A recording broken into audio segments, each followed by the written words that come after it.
तीसरे अध्याय की चर्चा चल रही है कर्म योग में, जिसमें अर्जुन ने श्री कृष्ण भगवान को पूछा था कि आप मेरी बुद्धि को भ्रमित सी कर रहे हैं। कभी कभी तो स्थित प्रज्ञता के लक्षण बताते हुए ज्ञान की प्रशंसा करते हैं और कभी कभी कर्म की ओर मुझे उन्मुख करते हैं, तो आप मुझे मेरी बुद्धि को भ्रमित सी करते हैं। आप निश्चित रूप से मुझे कह दीजिए मेरे लिए क्या श्रेयस्कर है। और उसी के उत्तर में श्री कृष्ण भगवान ने कर्मयोग की सारी उपयोगिता बताते हुए श्लोक कहे और कहा कि किस प्रकार से जो अभी अज्ञान की स्थिति में है उसके लिए कर्म कितना अधिक आवश्यक है। कोई छलांग मार करके बिल्डिंग के 7वें मंजिले पर नहीं पहुंच सकता, धीरे धीरे ही उसे ऊपर उठना होगा। और इसीलिए यह कर्म के माध्यम से एक स्थिति ऐसी आएगी कर्म को करते करते करते जब वह कर्म से निवृत्त हो सकेगा।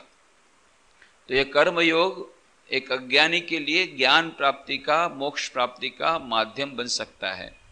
इतना ही नहीं, जिसे ज्ञान की प्राप्ति हो गई, मुक्ति की प्राप्ति हो गई, मोक्ष की प्राप्ति हो गई, उसके लिए भी उसके जीवन में कर्म की उपयोगिता है। एक, उस कर्म के द्वारा वह लोक संग्रह करेगा, लोक कल्याण की भावना से बहुत प्रकार के जगत के कल्याण के कार्य करेगा। और दूसरा, अपने आचरण के द्वारा दिखाएगा कि कर्म को अच्छी तरह करने से कर्म का जहर चला जाता है और कर्म भोग न बनते हुए कर्म योग भी बन सकता है, बशर्ते कि उसे अनासक्ति पूर्वक किया जाए। और वह अनासक्ति पूर्वक किस प्रकार से किया जा सकता है, उसका न वह ज्ञानी मात्र केवल उपदेश देता है, वरन अपने जीवन के द्वारा, अपने उदाहरण के द्वारा उसे समझाता है, उसे प्रस्तुत करता है।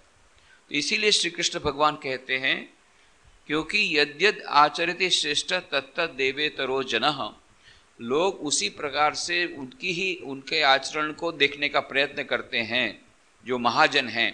इसलिए महाजनों को चाहिए कि अपने व्यवहार को इस प्रकार का रखें कि बाकी लोग उनसे प्रेरणा प्राप्त करें और जीवन में आगे बढ़ सकें। और उसी को आगे बढ़ाते हुए जहाँ की श्री कृष्ण भगवान ने कहा, यद्यदि आचरिते श्रेष्ठ तत्त देवेतरो जनः स यत् प्रमाणम कुरुते लोकस्तदनुवर्तते न मे पार्थास्ति कर्तव्यम त्रिषु लोकेषु किंचन नानवाप्तमवाप्तम में वर्तेव च कर्मणि। और खुद का भी उदाहरण वे देते हैं और फिर कहते हैं, यदि ह्ययम न वर्तेयम जातु कर्मण्य तंदित्रः मम वर्तमानुवर्तन्ते मनुष्याः पार्थ सर्वशः। यदि मैं भी सब काम करना छोड़ दूँ, मैं अविरत कार्य में हूँ, जबकि मुझे कार्य करने को कुछ बाकी नहीं रह गया, मुझे लिए कुछ भी प्राप्य करने योग्य नहीं रह गया। जितने कर्म होते हैं उसके पीछे आशा या उसके पीछे कोई इच्छा बनी रहती है, कुछ प्राप्त करने की इच्छा, जिसकी इच्छा से मनुष्य कर्म करता है। ईश्वर कहते मुझे प्राप्त करने योग्य कुछ भी नहीं, अब फिर भी मैं अविरत कार्य करता हूँ। क्यों? यदि मैं नहीं करूँ उस प्रकार से, दूसरे लोग मेरा अनुसरण करके वे नष्ट होंगे और इन सब के नष्ट होने का मैं एक माध्यम बनूंगा। उत्सिदे यूरे में लोका न कुर्याम कर्म चेदहम संकरस्य च कर्ता श्याम उपहन्यामि महाप्रजा। यदि मैं कर्म न करूं तो यह सब लोग भ्रष्ट हो जाएं और मैं वर्ण संकर का करने वाला हूं तथा इस सारी प्रजा को हनन करने अर्थात मारने वाला बन जाऊं। सक्तः कर्मण्य विद्वांसो यथा कुर्वन्ति भारत कुर्याद् विद्वांस तथा सक्तः चिकीर्षो लोक संग्रहम। हे भारत, कर्म में आसक्त हुए अज्ञानी जन जैसे कर्म करते हैं, वैसे ही अनासक्त हुआ विद्वान भी लोक शिक्षा को चाहता हुआ कर्म करे। कहने का मतलब, अज्ञानी जन जो कर्म करते हैं वह तो आसक्ति पूर्वक करते हैं, परंतु उसमें उनकी बड़ी तत्परता होती है। तो जो ज्ञानी है वह भी जब कर्म करेगा उतनी ही तत्परता से करेगा, पर वह अनासक्ति पूर्वक करेगा। और दो प्रकार की आसक्ति, फलासक्ति, कर्म के प्रति फल की आसक्ति नहीं रहेगी, और कर्तापन का भाव भी नहीं रहेगा। ये दोनों नहीं रहेगा तब जाकर के वह कर्म योग बनेगा। यह जो अनासक्त मनुष्य है, वह जो ज्ञानी है, वह इस प्रकार से कर्म करके वह अपना उदाहरण प्रस्तुत करेगा। न बुद्धि भेदम जनयेत अज्ञानाम कर्म संगिनाम जोशयेत सर्वकर्माणि विद्वान युक्त समाचर। ज्ञानी पुरुष को चाहिए कि कर्मों में आसक्ति वाले अज्ञानियों की बुद्धि में भ्रम अर्थात कर्मों में अश्रद्धा उत्पन्न न करे, किंतु स्वयं परमात्मा के स्वरूप में स्थित हुआ और सब कर्मों को अच्छी प्रकार करता हुआ उनसे भी वैसे ही करावे। इस पर विस्तृत चर्चा हम लोगों ने की थी, किस प्रकार से भगवान श्री कृष्ण स्वयं भी वे अविरत कार्य करते हैं दोनों प्रकार से। यदि हम उन्हें श्री कृष्ण राजा के रूप में लें तो भी वे अविरत कार्य करते हैं, और उन्हें ईश्वर के रूप में लें, ईश्वर के रूप में भी सृष्टि स्थिति प्रलय ये कार्य अविरत चल रहा है। ग्रह नक्षत्र तारे अपना अपना कार्य कर रहे हैं, ये सब उनकी प्राकृतिक जितने फोर्सेस हैं, ये सूर्य अपना काम कर रहा है, पवन का उनका कर रहा है, ये इनके जितने महान महान ये प्रकृति के शक्तियां हैं, प्रकृति की ये सब कार्य कर रही है वो ईश्वर की ही आज्ञा से। तो मानो ईश्वर अविरत कार्य है ईश्वर के रूप में, और यदि हम श्री कृष्ण के रूप में उसे लें, जहाँ श्री कृष्ण भगवान ने कहा मैं भी अविरत कार्य हूँ, इस मैं को यदि श्री कृष्ण भगवान से लें तो भी वह योग्य है, क्योंकि श्री कृष्ण भगवान ने राजा के रूप में भी वे अविरत कार्य करते रहते। कितने लोग राजाओं को अपने अपने आसन पर बैठाया, कितने लोगों को, कितने राजाओं को जरासंध की कैद से मुक्त किया, कितने राक्षसों का संहार किया, कितने लोगों को राक्षसों के उस प्रकार के डर से बचाया, चाहे वृंदावन में हो चाहे मथुरा में हो। और इस प्रकार से वे अविरत कार्यरत हैं जगत के कल्याण के लिए। दोनों प्रकार से ही श्री कृष्ण भगवान को इस प्रकार से समझ सकते हैं। और इसी संदर्भ में हमने कहा था श्री रामकृष्ण देव जो राम थे, जो कृष्ण थे, इस बार आए रामकृष्ण के रूप में, किस प्रकार से अपने जीवन के द्वारा अविरत कार्य करते हुए, लोक कल्याण का कार्य करते हुए अपने प्राणों तक की अर्पण कर देते हैं। यहाँ तक कि गले में कैंसर हुआ बोलते बोलते, 16-17 घंटे प्रतिदिन बोलते बोलते बोलते ऐसी अवस्था हो गई कि अब बोलना संभव नहीं, गले में कैंसर हो गया। इतना अधिक कष्ट होता है, खा भी नहीं सकते, न पानी पी सकते हैं, कुछ मुंह से अंदर नहीं जाता है, अत्यंत कृश हो गए हैं, रक्त की एक बूंद भी शेष नहीं रह गई है। उस अवस्था में भी वे उपदेश देने के लिए तैयार हैं, बात करने के लिए तैयार हैं, कर्म करने को तैयार हैं, मानो जीवन के अंतिम सांस तक वे कार्यरत हैं जगत के कल्याण के लिए। ये अपने जीवन द्वारा दिखा दिया। जब वे दूसरों को कहते हैं तो अपने जीवन द्वारा भी दिखाते हैं। जब वे स्वामी विवेकानंद को कहते हैं नहीं रहे, यह जो समाधि में रहना यह उच्चतम अवस्था नहीं है, उससे ऊपर भी अवस्था है। लोगों के भीतर में उसी परम चैतन्य को देखते हुए उनके लिए कार्य करना, उनका सेवा का कार्य करना, उनके कल्याण के लिए कार्य करना, यह मानो अपने भीतर में आत्मा को जो साक्षात्कार करने से भी वह उच्चतर स्थिति है। ये मात्र बोलते नहीं, अपने जीवन के द्वारा दिखाते हैं। उसी प्रकार से स्वामी विवेकानंद जब अपने गुरु भाइयों को बोलते हैं, तुम लोगों ने भी मंत्र सुने थे अभी तक, मातृदेवो भव, पितृदेवो भव, आचार्य देवो भव, अतिथि देवो भव। अब मैं तुम्हें कुछ नए मंत्र भी सुनाता हूं जो बहुत ही महत्वपूर्ण आधुनिक युग के लिए। दरिद्र देवो भव, रोगी देवो भव, रोगी नारायण की सेवा करो, दरिद्र नारायण की सेवा करो। और यह मान लो केवल बोल करके नहीं गए, केवल उपदेश दे करके नहीं गए, अपने जीवन में स्वामी विवेकानंद 39 वर्ष की उम्र में जब उन्होंने शरीर छोड़ दिया, उस अंतिम दिन तक, अंतिम सांस तक वे भी अविरत जगत का कल्याण का कार्य करते रहे। और इस प्रकार से अपने जीवन के दृष्टांत के द्वारा उन्होंने यह प्रेरणा दी कि हमें ज्ञान प्राप्ति तक कर्म की अत्यंत आवश्यकता है, और ज्ञान प्राप्ति के बाद भी जगत के कल्याण के लिए एवं दूसरों पर उदाहरण प्रस्तुत करने के लिए, दूसरों के लिए यह कार्य, अविरत कार्य, सेवा का कार्य, जगत कल्याण का कार्य, यह अनासक्ति पूर्वक कार्य, यह चलता रहता है। तो यह मानो अपने जीवन के द्वारा स्वामी विवेकानंद ने बताया। इसीलिए फिर उन्होंने रामकृष्ण मिशन की स्थापना की, ताकि परंपरा से जितने सन्यासी बाद में आएंगे वे भी अपने जीवन के द्वारा यह गृहस्थों को जो संसार में हैं उनको डिमॉन्स्ट्रेट करेंगे कि संसार में रहते रहते भी, कार्य करते करते भी उस ईश्वर की प्राप्ति को कर सकते हैं, यदि बशर्ते कि वह अनासक्ति पूर्वक किया जाए। और यह डिमॉन्स्ट्रेशन देने के लिए ही यह रामकृष्ण मिशन की उन्होंने स्थापना की, और आज भी वह अविरत कार्य चलता रहता है। हमारे रामकृष्ण मिशन जितने वरिष्ठ सन्यासी वे तो आध्यात्मिकता की दृष्टि से अत्यंत ऊंचे उठ गए। अब उन्हें कोई इस प्रकार के रूटीन फॉलो करने की कोई आवश्यकता नहीं है, फिर भी वे एक रूटीन फॉलो करते हैं, एक दिनचर्या कार्य करते हैं। रामकृष्ण मठ मिशन के 11वें अध्यक्ष थे स्वामी गंभीरानंद जी महाराज। उनको देखने का मौका मिला, उनकी सेवा करने का भी मौका मिला। तो ये उनकी जो दिनचर्या थी एकदम फिक्स्ड घड़ी के साथ काम करते थे, बल्कि ऐसा कहना उचित होगा कि घड़ी उनके साथ काम करती थी। उनको देख करके लोग घड़ी मिलाते थे। यदि पूज्य गंभीरानंद जी महाराज का कमरे की लाइट जल गई मतलब सुबह के 4 बज गए हैं, किसी को पूछना नहीं पड़ेगा, वो ध्यान में बैठ गए हैं। यदि गंभीरानंद जी महाराज 5:15 बजे अपने कमरे से लाठी लेकर के बाहर निकले, वॉकिंग के लिए, मॉर्निंग वॉक के लिए जाते थे, तो समझ जाना आप 5:15 बज गए हैं। यदि आपकी घड़ी ठीक नहीं है तो उसको ठीक कर लीजिए। घड़ी मिलाते थे लोग उनके मूवमेंट के साथ। अब महाराज जी वापस आ गए तो घड़ी मिला करके गिनते थे। आधा घंटा वॉकिंग करना है कि रे जगदीश वो तो हलो। वो जगदीश महाराज उनके सेवक थे, हम लोग साथ में जाते थे और वो वॉकिंग करते करते गए। कितना टाइम हुआ? 15 मिनट हो गया, चलो वापस। क्यों 15 मिनट में वापस आना पड़ेगा? ठीक आधे घंटे का वॉकिंग कहा है डॉक्टर ने, तो आधा घंटे का वॉकिंग मतलब 30 मिनट का वॉकिंग, फिर 31 मिनट नहीं होगी और 29 मिनट भी नहीं होगी।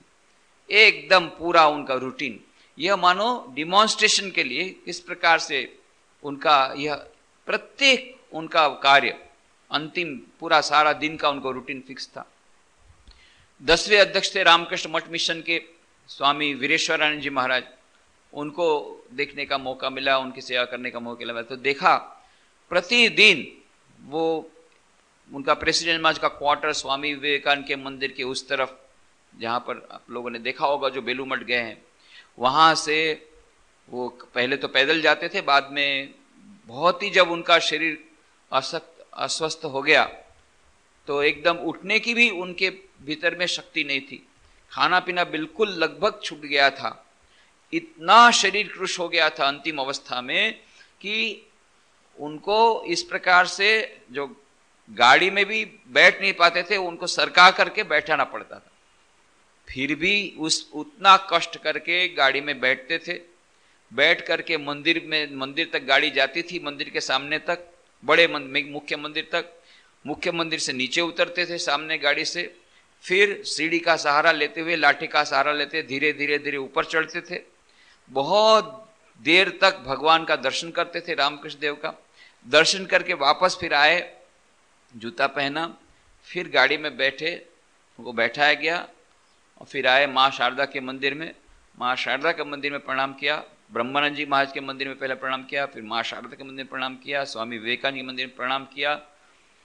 झुक नहीं सकते थे, फिर भी उन झुकते थे, और फिर उठ नहीं सकते थे, उनको उठाना पड़ता था, परंतु प्रणाम अवश्य करते थे और साष्टांग प्रणाम करते थे माँ शारदा को। उतनी अवस्था में उनके 93 साल की उम्र थी, 93 वर्ष की उम्र। उस उम्र में भी यह नजरों से देखा किस प्रकार से यह मानो उदाहरण प्रस्तुत करने के लिए अविरत वह जो कार्य है, उनका जो कार्य, सुबह से बैठे हुए हैं, ब्रह्मचारी साधु लोग प्रणाम कर रहे हैं, उनको प्रणाम, ये जैसे उनका समाप्त हो गया, फिर भक्त लोग आ रहे हैं, उनके प्रणाम चल रहा है। शाम को भी उसी प्रकार से पूरा उनका रूटीन है। सारे राम कितने लोग उनसे, उनके करीब 1 लाख, उनके 1 लाख से कुछ कम उनके शिष्य थे। कितने पत्र आते हैं, उन पत्रों का उत्तर देते हैं। एक भी पत्र ऐसा नहीं है किसी का जिसका उत्तर, महाराज का उत्तर उसको नहीं मिला होगा, सबका उत्तर लिखवाते हैं। पूरे दिन भर, इतनी उम्र में भी इतने दुर्बल हैं, खाना पीना लगभग बंद हो गया है, फिर भी वे अविरत कार्य कर रहे हैं। अंतिम दिन तक उन्होंने कार्य किया। यह मानो जीवन के उदाहरण के द्वारा प्रस्तुत करते हैं ये वरिष्ठ सन्यासी रामकृष्ण मिशन के और दूसरे लोग जो ज्ञानी जन हैं। श्री कृष्ण भगवान कहते हैं जो सच्चे ज्ञानी जन हैं, वे, उनको सब कुछ प्राप्त हो गए, ज्ञान की प्राप्ति हो गई, फिर भी लोगों को उस कर्म योग में प्रवृत्त करने के लिए अपने जीवन के उदाहरण के द्वारा किस प्रकार से कर्म करना चाहिए, कैसी निष्ठा होनी चाहिए, कैसी तत्परता होनी चाहिए। एक अज्ञानी व्यक्ति की इच्छा के प्राप्त करने के लिए एक विद्यार्थी कितना दिन रात मेहनत करता है, उसको आईएएस में एडमिशन चाहिए, उसके लिए टेस्ट करने के लिए वो वहां पर कितने सारे कोचिंग क्लास में जाता है, ट्यूशन क्लास में जाता है, कितनी तत्परता से वो कार्य करता है। एक विद्यार्थी, एक ऑफिसर प्रमोशन पाने के लिए कितनी तत्परता से काम करता है। एक अज्ञानी अपनी अपनी इच्छाओं को पूर्ति करने के लिए कितनी तत्परता से काम करता है। उतनी ही तत्परता से ज्ञानी जन भी कार्य करते हैं, परंतु उनको पाने लायक कुछ नहीं है, सब कुछ मिल गया है, परंतु उदाहरण प्रस्तुत करने के लिए, ताकि दूसरे लोग ये अकर्मण न हो जाएं, आलस्य के शिकार न हो जाएं और कर्म की महत्ता को अस्वीकार करे। इसलिए न बुद्धि भेदम जनयेद अज्ञानाम कर्म संगीनाम जोशये सर्वकर्माणि विद्वान युक्त समाचर। वे दूसरे लोगों को भी इस प्रकार से कहते हैं, जो ज्ञानी पुरुष को चाहिए कि कर्मों में आसक्ति वाले अज्ञानियों की बुद्धि में भ्रम अर्थात कर्मों में अश्रद्धा उत्पन्न न करे, किंतु स्वयं परमात्मा एक स्वरूप में स्थित हुआ और सब कर्मों को अच्छी प्रकार करते हुआ उनसे भी वैसे ही करावे। हमने उदाहरण दिया था मास्टर महाशय का, महेंद्रनाथ गुप्त और कुछ रामकृष्ण देव के सन्यासी शिष्य थे, उनकी यही धारणा थी कि रामकृष्ण देव तो कहते थे जीवन का लक्ष्य एकमात्र है ईश्वर प्राप्ति, यही जीवन का लक्ष्य है, और ये जो कर्म आदि हैं वे इसमें बाधक हैं। और इसलिए यह जो रामकृष्ण मिशन के द्वारा स्वामी विवेकानंद ने विदेश से आकर के रामकृष्ण मिशन किया, सभी साधुओं को कर्मों में लगाया, यह सब उनको यह मानो पसंद नहीं था और यह स्वीकार नहीं कर पाते थे। तब स्वामी विवेकानंद ने उनको समझाया और उसके बाद में फिर जब माँ शारदा देवी ने भी बताया कि नहीं, मेरे नरेंद्र ने जो कुछ किया वो ठीक ही किया, 24 घंटा कौन समाधि अवस्था में रह सकता है, कौन जप ध्यान कर सकता है। बिरले ही ऐसे लोग हैं जो 24 घंटा 365 दिन सारी जिंदगी जप ध्यान में डूब सकते हैं, अपने मन को डुबा सकते हैं।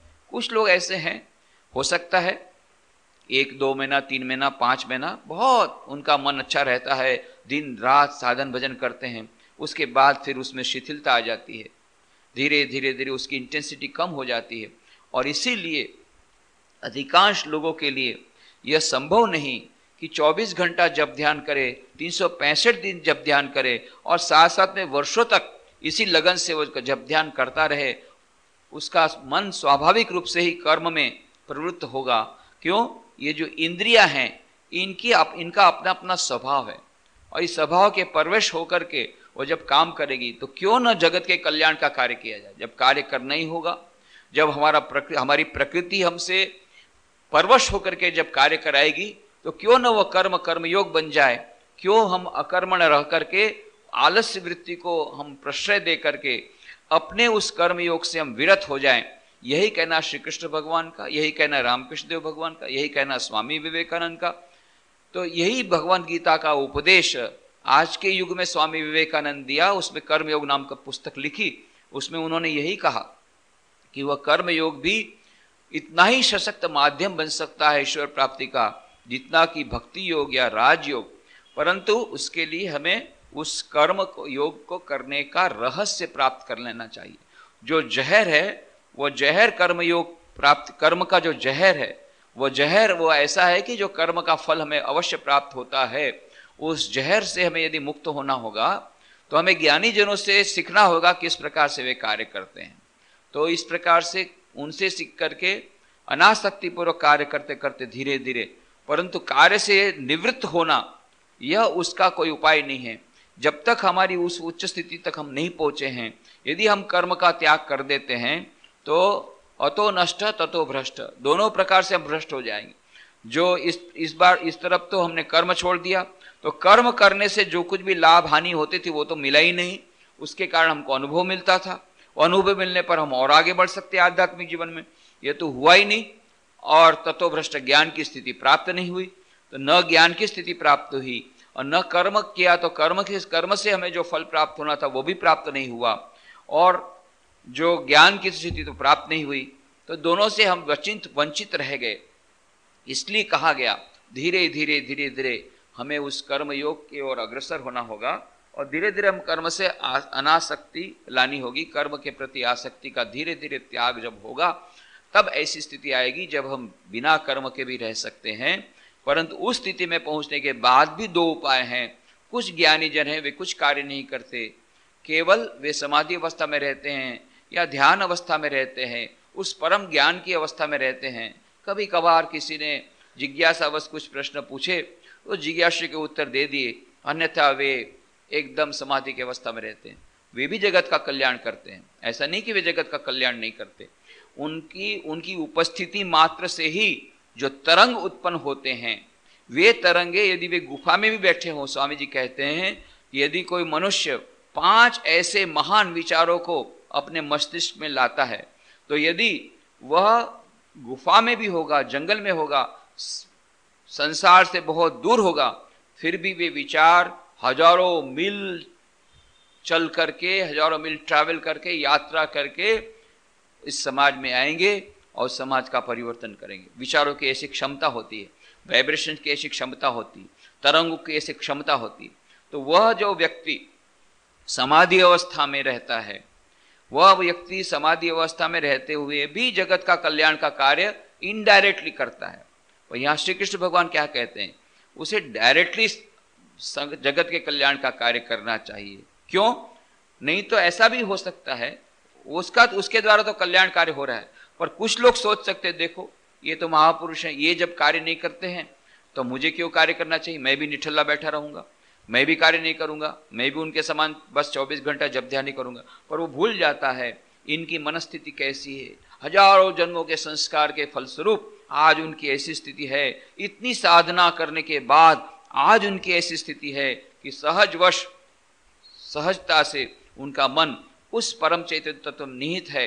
तो वे मानो घोर कार्य में आवृत हैं, उस परम चैतन्य में निवृत्त होते हुए जगत के कल्याण में निवृत्त के प्रवृत्त हैं।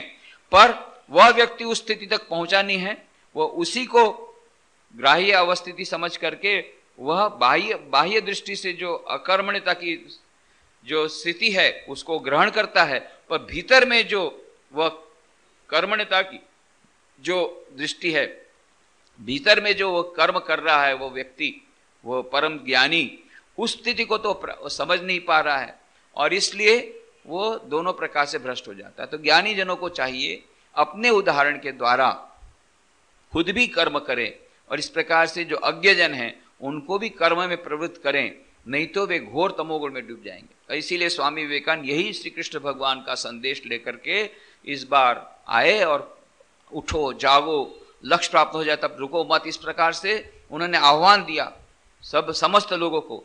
ये तुम लोग जो भी बैठे हो, तुम लोग समझते हो तुम बड़े सत्वगुणी हो, इस भ्रामक धारणा को दूर कर दो, तुम लोग घोर तमोगुण में डूबे हो। सत्वगुण का तो बहुत अलग प्रकार का एक रहता है और वास्तव में हमारे लोग ये सत्वगुण के नाम का ढोंग करते हुए सभी घोर तमोगुण में डूबे थे।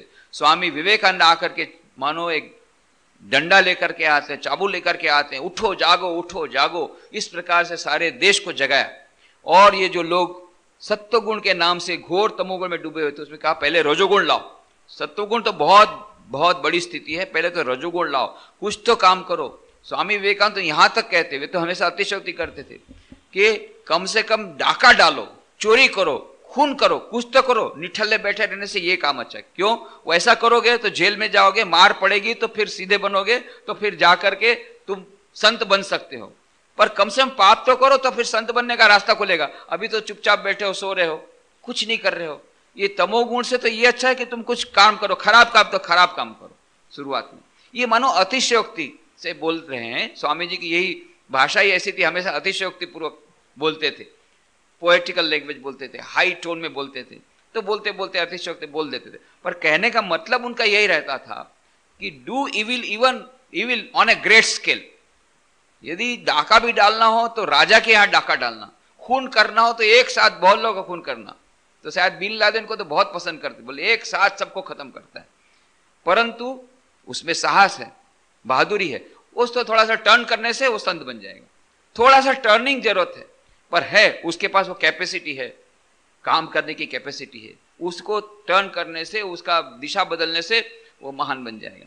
तो कहते हैं do evil even on a great scale but do something. ये स्वामी विवेकानंद कहते थे घोर तमोगुण में डूबे हो, उसमें से तुम पहले रजोगुणी तो बनो, रजोगुण आएगा उसके बाद में तुम सत्वगुण के लिए तुम तैयार हो सकोगे। तो यह आज इतना तो हुआ, 60 साल में इतना हुआ कि आज हमारा देश अभी रजोगुणी बन रहा है। सभी लोग को और आगे बढ़ना है, सभी को महत्वाकांक्षा है, सभी रातों रात करोड़पति बनना चाहते हैं और पैसा चाहते हैं और एक बार सब प्रकार से आगे बढ़ना चाहते हैं। तो ये हुआ है, तो रजोगुण आ गया, परंतु अब उससे और एक स्टेप आगे बढ़ना है कि सत्वगुण जो बात कही थी, और फिर उसके बाद में वह सत्वगुण से भी ऊपर की जो स्थिति वहां तक पहुंचना है, सच्चे कर्मयोगी बनना है। पर यह मानो उन्होंने उस समय जो जड़ता की स्थिति में हम थे उसमें से हमको झकोर दिया।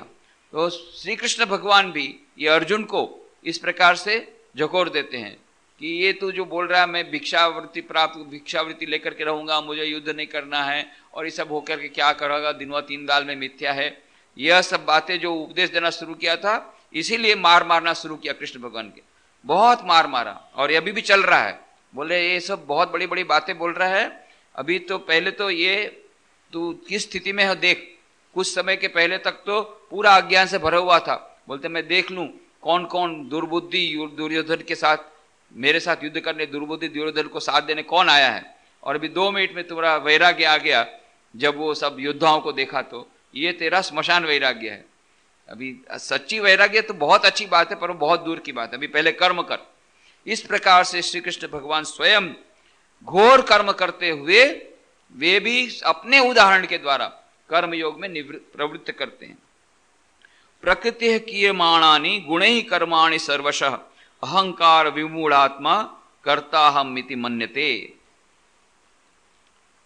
सर्वशः संपूर्ण कर्माणि, सर्वशः संपूर्ण कर्माणि कर्म, सर्वशः कर्माणि माने संपूर्ण कर्म, प्रकृति प्रकृति के गुणैः, प्रकृति गुणैः माने प्रकृति के गुणों द्वारा, क्रियमाणानि किए हुए हैं, तो भी अहंकार विमूढ़ात्मा, अहंकार से मोहित हुए अंतःकरण वाला पुरुष, अहंकार विमूढ़ात्मा जो अहंकार से मोहित हुआ है ऐसे अंतःकरण वाला पुरुष, अहम मैं करता हूं इति मन्यते ऐसे मान लेता है।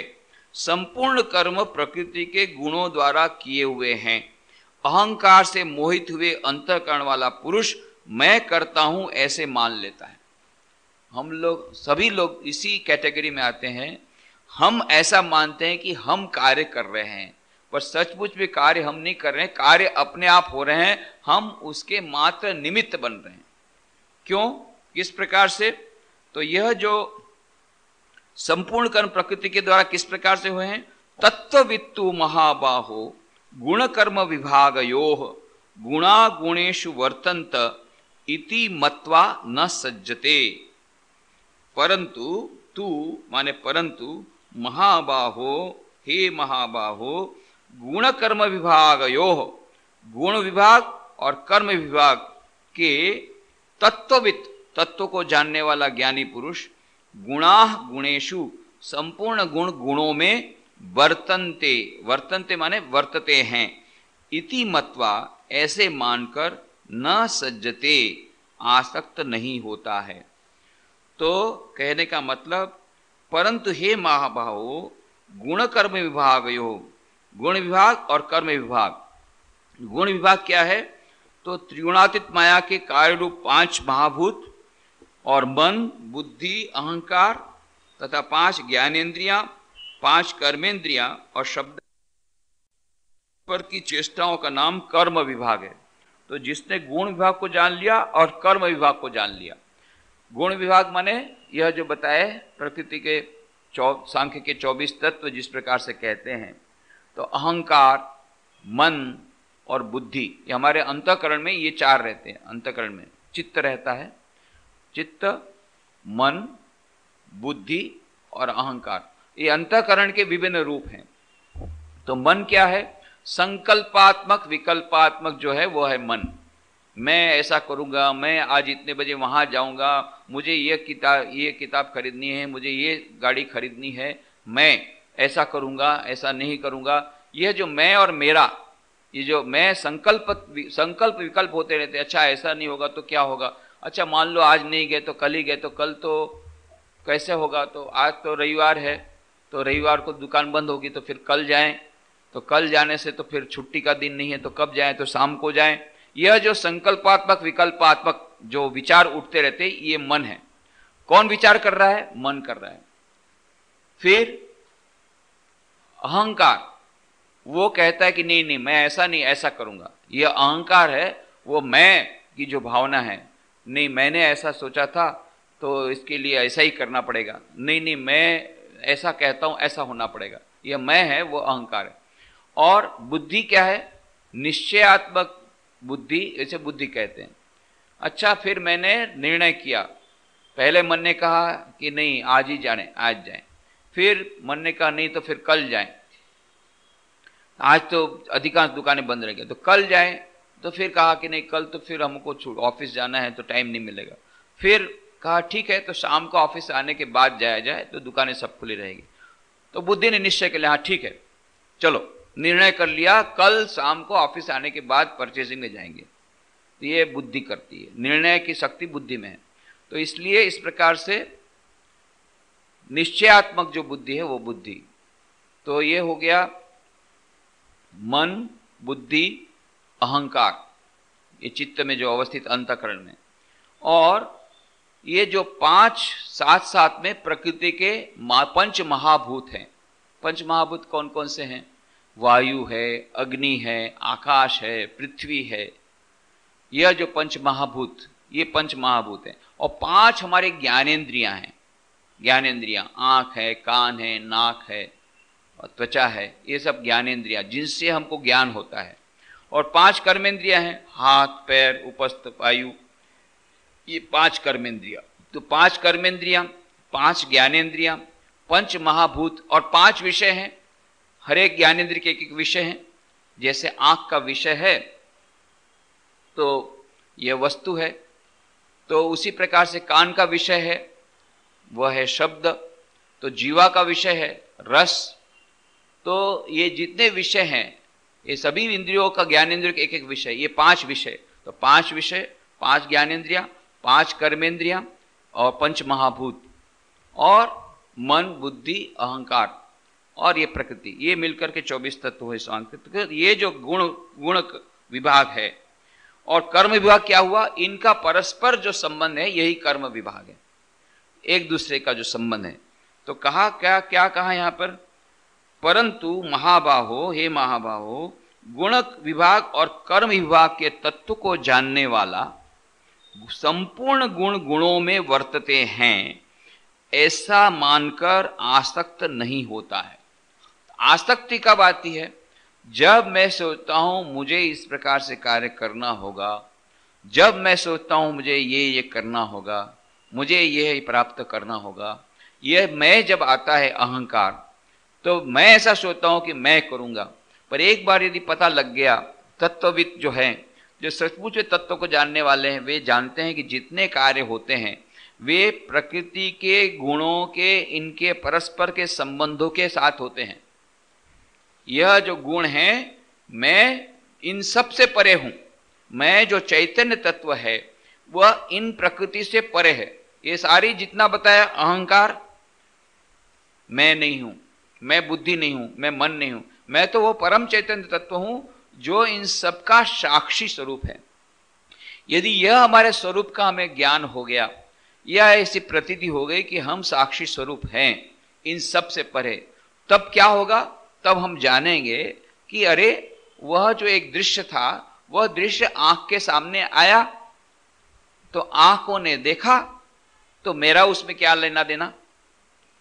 यह मानो अनासक्ति कब आती? जब मैं जानता हूं कि मैं आंख नहीं हूं, मैं वो मन नहीं हूं जिसके द्वारा हमको देखने की इच्छा हुई, मैं इस मन से परे हूं, मैं उस बुद्धि से परे हूं, मैं उस अहंकार से परे हूं, मैं इन ज्ञानेंद्रियों से परे हूं। ये ज्ञानेंद्रिया, कर्मेंद्रिया अपना अपना कार्य कर रही है, पर मैं उनसे परे हूं। ये साक्षी स्वरूप यदि मैं देखता हूं, तो सच्चे ज्ञानी हैं वो इसलिए आसक्त नहीं होते क्योंकि जानते हैं कि कार्य तो करने वाला मैं नहीं हूं, ये तो प्रकृति के द्वारा कार्य हो रहा है। प्रकृति में इस प्रकार के कार्य चलते रहते हैं कितने प्रकार के कार्य चलते रहते हैं, जिसमें कि एक यह शरीर जो है वह भी उसका एक अंग मात्रा है, उसके द्वारा भी बहुत सारा कार्य चल रहा है। तो यह शरीर के द्वारा इस बाहर के समाज, बाहर के जो पंच महाभूत उनके द्वारा विभिन्न प्रकार के कार्य चल रहे हैं। मैं तटस्थ होकर के साक्षी भाव से यदि देखूं तो मुझे लगता है कि मैं इनसे परे हूं। यह साक्षी भाव जब आएगा तभी आसक्ति चली जा सकती है, तभी अनासक्ति आ सकती है, अन्यथा हम अपने आप को पूर्णतः उसमें आसक्त कर लेते हैं और ऐसा मानते हैं मैंने ही कार्य किया। जानते हो मैं ऐसा नहीं करता तो कोई किसी की किसी की हिम्मत नहीं थी कि उसको बचा लेता, ये तो मैंने उसको बचाया। यह जो मैंने उसमें अपना यह मैं लगाया, यही हमारे आसक्ति का कारण होता है। जब मैंने किया तो फिर मुझे रिवॉर्ड मिलना चाहिए, फिर मुझे अवार्ड मिलना चाहिए, और वो रिवॉर्ड जब नहीं मिला तो मेरा मन दुखी हो गया। ये सारी परंपरा चली क्यों? क्योंकि आसक्ति हुई। आसक्ति क्यों आई? क्यों हमने सोचना लगा कि मैंने कार्य किया है, प्रकृति अपने गुणों के द्वारा कार्य करी, ये हम भूल गए।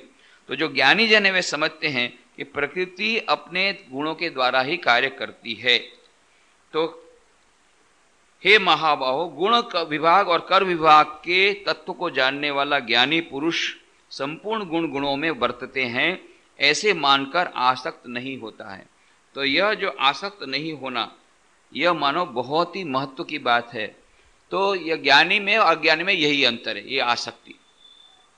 प्रकृते गुण सम्मूढ़ा सज्जन्ते गुण कर्मसु तान कृष्ण विदो मंदान कृष्ण विन्न विचालयेत। प्रकृति माने प्रकृति के, गुण सम्मूढ़ा गुणों से मोहित हुए पुरुष, गुण कर्मसु गुण और कर्मों में सज्जनते आसक्त होते हैं, तान उन अकृष्ण विदह अच्छी प्रकार न समझने वाले, मंदान अविवेकी मूर्खों को, कृष्णविद अच्छी प्रकार जानने वाला ज्ञानी पुरुष न विचालयेत चलायमान न करे।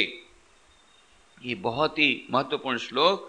प्रकृति के गुणों से मोहित हुए पुरुष गुण और कर्मों में आसक्त होते हैं, उन अच्छी प्रकार न समझने वाले मूर्खों को अच्छी प्रकार जानने वाला ज्ञानी पुरुष चलायमान न करे। तो कहने का मतलब यह है कि आज वह आसक्ति पूर्वक जो संसार में कार्य कर रहा है, उसको इस प्रकार से यदि कह देगा अरे ये क्या है, संसार तो 3 काल में मिथ्या है, ये सब तुम क्या कर रहे हो, तो वह कार्य से उसको अविरत कर देगा, तो वह तमोगुण में चला जाएगा। तो मानो उसको यह मार्गदर्शन देने के बदले उसके यह विचलित करना हो गया। मार्गदर्शन तो नहीं हुआ, उल्टा मार्गदर्शन हुआ, सच्चा मार्गदर्शन नहीं हुआ। तो ज्ञानी जन है उस प्रकार से उसकी बुद्धि को विचलित नहीं करना चाहिए। ठीक है, अभी वह समझता नहीं है कि गुणा गुणेषु वर्तन्तु, वो यही समझते हैं कि मैं ही कार्य कर रहा हूं, फिर भी उसको उस प्रकार से कार्य करते हुए धीरे धीरे उसे अनासक्ति का पाठ पढ़ाना चाहिए। इसका मतलब ये नहीं है, यहां ये नहीं कहा कि ज्ञानी उसको ज्ञानी की जो भूमिका है उसे समझाएगा नहीं, नहीं ऐसी बात नहीं, पर उसे कर्म से विरत नहीं करेगा, उसे कर्म से विमुख नहीं करेगा, उसे घोर तमोगुण में नहीं डालेगा। कहने का मतलब यह है कि उसको उसकी बुद्धि को भ्रमित नहीं कर देगा, अरे क्या करना है। एक सज्जन थे, बहुत अच्छा वो समाज सेवा का कार्य करते थे, तो समाज सेवा का कार्य में उनकी दिलचस्पी थी, तो इसलिए उन्होंने विवाह नहीं किया, संसार के कोई झमेले में नहीं गए और बहुत अच्छा संसार का काम करते, विभिन्न प्रकार के लोगों को सेवा का कार्य करते थे, कराते थे, ये सब करते थे। अब कोई एक महात्मा आए, महात्मा से उनकी भेंट हुई, 2-4 दिन साथ में रहे। उन्होंने कहा क्या तुम ये सब कर्म में डगले हो, ये तो सब अज्ञानी जन का काम है। अरे तुमने जब विवाह नहीं किया, जब विवाह के चक्कर में फंसे ही नहीं, वो भी विवाह का चक्कर बोला कर, बोले मैं विवाह के चक्कर में नहीं फंसूंगा, बोले जब विवाह के चक्कर में नहीं फंसे हो तो फिर काहे को फिर इतना प्रकार का ये झंझट में फंसते हो। ये तो सब झंझट है, कार्य माने झंझट, चलो हिमालय में तपस्या करेंगे। जब झंझट में नहीं फंसे हो, कार्य विवाह के चक्कर में नहीं फंसे हो, बच गए हो, तो फिर क्या ये सब लेकर के रह रहे हो। अरे ये सब तो अज्ञानी जनों का काम है। तो 2-3 दिन से ब्रेन वॉश उनका हो गया, ब्रेन वॉशिंग कर दिया। अब चले गए वो हिमालय। अब सारी जिंदगी सारा दिन कार्य करते, 1 घंटा 5 मिनट भी जो ध्यान में नहीं बैठे थे, अब 24 घंटा ध्यान क्या हो, तो 5 मिनट के बाद ही इधर उधर। महात्मा बोलते बैठो, अभी बैठो, अभी तो रिक्शा के लिए 11 बजे जाने का, बैठो ध्यान करो। अरे क्या बैठो, अभी सुबह 3 बजे से बैठे ही बैठे हैं। तो 1 दिन 2 दिन 3 दिन कैसे भी करके 5-6 महीने निकाला, बोले तो मैं पागल हो जाऊंगा। वापस आए शहर में, जिस शहर में आए, अब तब तक में इनका तो सब काम इधर उधर हो गया था, चौपट हो गया था, सब लोग, संस्था भी इधर उधर हो गई, सब लोगों ने अपना ये कर किया, सब गया।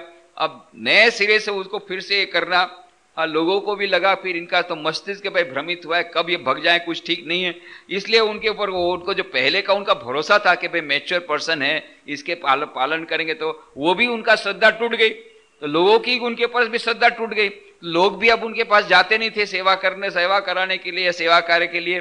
तो अतो नष्ट ततो भ्रष्ट, यहाँ इनका अच्छा, इतना अच्छा धंधा चल रहा था सेवा का, बहुत कितने लोगों की सेवा होती थी, सचमुच में कितने लोगों को फायदा हो रहा था, वो उन लोगों का फायदा भी नहीं हुआ। ये खुद भी तो मस्तिष्क उनका विकृत हो गया। अब ये असंतोष है, बोले ये महात्मा ने क्या मुझे फंसाया, वहां ले गए, मैं यहां से भी गया वहां से भी गया। तो ये बुद्धि भ्रम, ये श्री कृष्ण भगवान कहते हैं एक रास्ते पर बेचारा चल रहा था, उसको धीरे धीरे धीरे अनासक्ति का पाठ देना था, उसके बदले उसको पकड़ के ले आए, उधर डाल दिए हिमालय में। कहां से बेचारे को उसको जबरदस्ती डालोगे। हमारे यहाँ मायावती में इसीलिए 3 दिन का कहा है। मायावती हिमालय में बहुत बड़ा अद्वैत आश्रम है, हिमालय की गोद में, सुंदर दृश्य, पूरा हिमालय की पूरी रेंज वहां से दिखती है, और 6500 फीट ऊंचा अद्वैत आश्रम। स्वामी विवेकानंद की ऐसी थी कि वहां पर सभी हमारे जो उनके अमेरिकन या विदेशी जो लोग हैं वहां पर तपस्या करेंगे, और भारतीय लोग भी जो सन्यासी बनेंगे वे तपस्या के लिए, वो केवल तपस्या का स्थान, वहां कोई कार्य नहीं होगा, कुछ स्थान, एक स्थान कम से कम ऐसा रखो, और वहां पूजा पाठ भी नहीं, अद्वैत आश्रम, अपने आत्मा की अपने आत्मा द्वारा उपासना, worship of the spirit by the spirit. कोई वहां पर यह बाहर की मूर्ति, फोटोग्राफ, मंदिर कुछ नहीं, वहां पर वो प्रकृति ही वो मंदिर है। यह उनकी कल्पना थी। इस प्रकार से उन्होंने वो मायावती का आश्रम बनाया है, बहुत अत्यंत रमणीय दृश्य और ये सब है।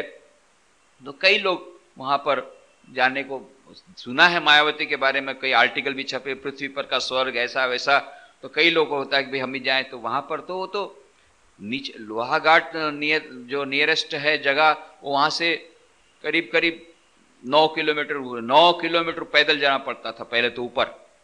पहले तो रास्ता भी नहीं था, घाटी से जाना पड़ता था, अभी तो रास्ता भी हो गया। तो अब तो 10 साल से तो पक्का रोड हो गया, गाड़ी भी जाती है, अब तो सवाल ही नहीं है, कोई तपस्या की बात ही नहीं।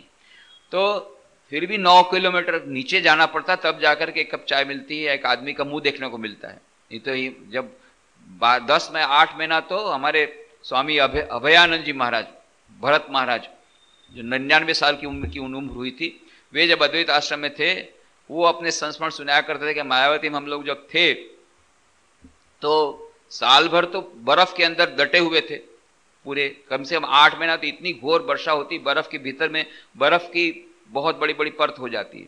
तो बहुत सारे आलू खरीद के रखते हैं और चावल खरीद के रखते हैं, वो चावल और आलू वो उबाल उबाल करके 8 महीना चलाते हैं उस समय। अभी तो कुछ स्थिति ठीक हुई। तो बोलते हैं कि हम लोग वो जिस दिन बर्फ की वर्षा कम हुई या कुछ मौसम साफ हुआ, तो हम लोग 9 किलोमीटर पैदल जाते थे मनुष्य का मुंह देखने के लिए, कि कितने दिन हो गए, कितना महीना हो गया, मनुष्य का मुख नहीं दिखा, किसी भी मनुष्य का मुख देखने का उस समय इतनी तत्परता है, कोई भी मनुष्य का मुख दिख दे, उतना अकेलापन ये महसूस होता था। तो ये इतना वो ऐसा वीरान जगह है, आज भी वो शहरों से काफी दूर और घना जन है। शाम को बाघ भी आता है, अभी कुछ दिन पहले ही वो हमारी डेयरी से गाय को उठा के ले गया। तो शाम को अकेला जाना तो संभव ही नहीं है, बाहर निकलना की भी मनाही है। ऐसा घोर जंगल है अभी भी आज के दिन में भी, क्योंकि पूरा 300 एकड़ की जो पूरी जमीन है, वो जो पंचायत है, वो पंचायत के प्रेसिडेंट हमारे स्वामी जी हैं, इसलिए कोई पेड़ नहीं कटा। बाकी सब तो आसपास के जितने पहाड़ थे, जंगल थे, सब साफ हो गए, सब मुंडन हो गया। पर ये जो जंगल है वो, क्योंकि हमारे स्वामी जी उसके अध्यक्ष हैं, तो कोई एक भी पेड़ नहीं काटने देते, घना जंगल है।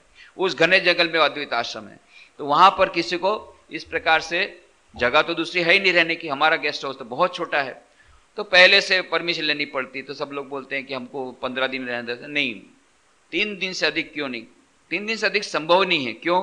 सबको यदि 3 दिन से ज्यादा देंगे तो दूसरे तो इतनी लंबी लाइन है, कितना वेटिंग लिस्ट रहता है, 1-1 साल 2-2 साल पहले से लोग लिखे हुए हैं देश विदेश से, उनको रहना है, कितने लोग आते हैं। तो 3 दिन से ज्यादा रहेंगे तो दूसरों को विरोध करना होगा। तो वो बहुत कहते हैं हमको 3 दिन के पहले 5 दिन रहने को दे दीजिए। नहीं 3 दिन से ज्यादा नहीं रहने को मिलेगा। तो आते हैं 3 दिन के लिए, आखिरी सबसे बड़ा बोर्ड है यहाँ पर, ट्रांजिस्टर बजाना मना है, रेडियो बजाना मना है, वो मना है, ये मना है, आवाज करना मना है, ध्यान करो, शांत रहो, ये सब बोर्ड देखकर ही आधी एनर्जी खत्म उनकी हो जाती। उसके बाद में पहला दिन तो बहुत अच्छा बीता, आहा क्या दृश्य है, क्या सीनरी, क्या सीनरी, और उधर धर्मगढ़ गए, उधर गए, पैदल गए, इधर गए, उधर गए। दूसरे दिन भी कैसे भी करके निकल गया। नीचे कैप्टन शिविर की समाधि है, तो 1.5 दिन तो निकला, कुछ करने को तो है नहीं, सारा दिन सीन देखो, सीन देखो, ध्यान करो, ध्यान करो, सीन देखो, क्या करो। 1.5 दिन के बाद बोले अरे रेडियो बजाना पड़ेगा भाई, नहीं टेलीफोन नहीं, मोबाइल नहीं, पागल हो जाऊंगा मैं, पागल। 2.5 दिन में अभी मेरे को छोड़ दीजिए। अरे भाई तुम तो बोलते थे 3 दिन के पहले 5 दिन, नहीं नहीं नहीं, ये हमारे लिए नहीं, 3 दिन भी मुश्किल हो जाता है, 3 दिन भी मुश्किल हो जाता है। और ऐसे आदमी को श्री कृष्ण बोलते हैं तुम जबरदस्ती उसको बोलो कि पूरा काम काज छोड़ के तुम सन्यासी बन जाओ। जैसे अर्जुन बोलता था मैं भिक्षुक बन जाऊंगा, अरे बोलने से होता है भिक्षुक, बोलना सरल है, ऐसे ही भिक्षुक बन जाएगा। तेरी प्रकृति तुझसे काम कराएगी, भीतर में तो बहुत सारा कर्म करने की बना हुआ है प्रवृत्ति, और बाहर से बोलता है मैं कुछ काम नहीं करूंगा। तेरी प्रकृति तुझे ढकेल देगी काम करने के लिए, और यदि नहीं करेगा तो पागल बनेगा, विकसित बनेगा। तो हमको अब धीरे धीरे आगे बढ़ना है। अभी अनासक्ति का पाठ सीखना पड़ेगा, कार्य करते करते, अनासक्ति का पाठ करते करते ऐसी स्थिति आएगी जब हम वो कर्म को छोड़ने के लिए, निवृत्ति के लिए तैयार हो सकेंगे। उस प्रकार की स्थिति आने के बाद भी श्री कृष्ण भगवान बोलते हैं जो ज्ञानी जन है वे कर्म से विरत नहीं होंगे। क्यों? नहीं तो दूसरों पर उसका एग्जाम्पल खराब होगा, दूसरों पर उसकी असर खराब होगी। तो कहते हैं प्रकृति के गुणों से मोहित हुए पुरुष गुण और कर्मों में आसक्त होते हैं। उन अच्छी प्रकार न समझने वाले मंदान मूर्खों को अच्छी प्रकार जानने वाला ज्ञानी पुरुष चलायमान न करे। तो उसका करते हुए उसको चलायमान न करे, उसको यही कहे कोई बात नहीं भाई, तुम भी धीरे धीरे आगे चलो। तो उदाहरण, एक छोटा बच्चा है, अभी चलना नहीं सीखा, खड़ा होता है गिर जाता है, छोटा सा बच्चा खड़ा होता है गिर जाता है, तो क्या कर दिया, उसके लिए एक ट्राइसिकल ला दी, छोटी सी ट्राइसिकल, 3 पहिए वाली साइकिल। 3 पहिए वाली साइकिल को लेकर के खड़ा होता है, और 3 पहिए वाली साइकिल को लेकर के छोटा बच्चा वो साइकिल चलाता है। तो कैसे चलाएगा उसको तो पता नहीं है। तो दादाजी है उसके 70 साल बूढ़े, वो दादाजी लेकर के बोल देख ऐसे चलाना पड़ता है, तो वो ऐसा करके वो ट्राइसिकल को पकड़ करके ऐसे खड़े होते हैं, ऐसा ऐसा करके चलाते हैं। और यदि उस समय आके बोले अरे क्या 70 साल के बूढ़े हो, इस प्रकार के ट्राइसिकल चलाते हो, शर्म नहीं आती है? अरे मैं चला रहा हूं उसको बच्चे को सिखाने के लिए, और बच्चा उसके बाद में वह धीरे धीरे वो भी उस प्रकार से पकड़ता है और धीरे धीरे आगे बढ़ता है। ऐसा करते करते करते करते वो चलना सीख जाता है। फिर ट्राइसिकल क्या, फिर बाइसिकल चलाता है, फिर तो मोटरसाइकिल चलाता है, फिर तो सब कुछ चलाता है। परंतु पहले उसको शुरुआत में बोला क्या ये ट्राइसिकल चलाते हो, लगाओ मोटरसाइकिल लेटेस्ट मॉडल के। अरे वो बच्चा अभी खड़ा नहीं हो सक रहा है और वो चलना नहीं जानता है, उसको बोलो तू मोटरसाइकिल चलाइए, क्या ट्राइसिकल, बच्चों का खेल है। अरे मैं तो बच्चा ही हूं। फिर वो बूढ़ा बोले तुम तो बूढ़े हो, तुम क्यों बच्चों का खेल? अरे मेरे को बताना पड़ेगा तो उसको कैसे ट्राइसिकल चलाना। यह जो ज्ञानी है वो इन सब से परे है, उसे अब कर्म की कोई आवश्यकता नहीं। श्री कृष्ण भगवान कहते पर फिर भी वो ट्राइसिकल चलाता है, फिर भी वो दूसरे लोगों को बताता है कि वो सेवा का कार्य करेगा तो दूसरे लोगों पर उसकी असर पड़ेगी, दूसरे लोग उसे सीखेंगे।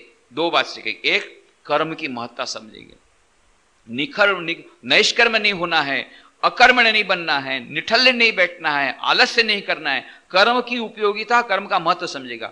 दूसरा, कर्म को किस प्रकार करना चाहिए, अनासक्ति पूर्वक मस्तिष्क का संतुलन बनाते हुए, किसी भी प्रकार के आसक्ति में न बंधते हुए किस प्रकार से कर्म करना चाहिए वो बताएगा। तो वो जब ट्राइसिकल चलाता है, जो बूढ़ा है, दादाजी है, वो जब ट्राइसिकल चलाता है तो वो ट्राइसिकल इसलिए नहीं चलाता कि उसको ट्राइसिकल की आवश्यकता है, उसे अभी आवश्यकता नहीं है, वो ऐसे ही चल सकता है, फिर भी वो ट्राइसिकल चलाता है उसको बताने के लिए, देख ऐसे ट्राइसिकल चलाए। और वो जब ट्राइसिकल चलाता है तो धीरे धीरे धीरे धीरे धीरे उसके आगे बढ़ाता है, उसको बताने के लिए, देख ऐसे ऐसे धीरे धीरे आगे बढ़, एकदम से फुर्र गया तो फिसल जाएगा, तो वो भी धीरे धीरे कैसे आगे बढ़ वो भी बताता है। तो 2 प्रकार के एडवांटेज हुए। जब दादाजी उसको दिखाते हैं ट्राइसिकल के द्वारा, तो पहले ट्राइसिकल का महत्व बताया कि शुरुआत में सपोर्ट की आवश्यकता है। प्रारंभ में हम निष्कर्म सिद्धि नहीं प्राप्त कर सकते, प्रारंभ में हम निवृत्ति को प्राप्त नहीं कर सकते, हमें प्रवृत्ति के द्वारा धीरे धीरे निवृत्ति की ओर जाना होगा। यह है ट्राइसिकल का महत्व। दूसरा, ये ट्राइसिकल किस प्रकार से चलानी चाहिए, यह कर्म किस प्रकार से करना चाहिए, यह भी मानो ज्ञानी उसको बताता है अपने उदाहरण के द्वारा, अपने दृष्टांत के द्वारा, केवल उपदेश के द्वारा नहीं। तो इस प्रकार से यह जो ज्ञानी जन है वह उन लोगों को, अज्ञानी जनों को भ्रमित नहीं करना चाहिए। श्री कृष्ण भगवान इसी के बारे में कहते हैं। और यह जो कर्म जो करते हैं हम लोग, ये कर्म के पीछे हमारे प्रकृति जिम्मेदार है। हम यदि चाहें तो भी इस प्रकृति के विरुद्ध नहीं जा सकते, और फिर भी हमें कुछ ऐसी चीजें हैं जिसमें हमें प्रयत्न करते रहना पड़ेगा उस प्रकृति के विरुद्ध जाने का। ये सब बातें जो हैं, बहुत महत्वपूर्ण श्लोक अभी आने वाले हैं, इन सब की चर्चा हम लोग अगले रविवार को करेंगे। आज यही समाप्त करें।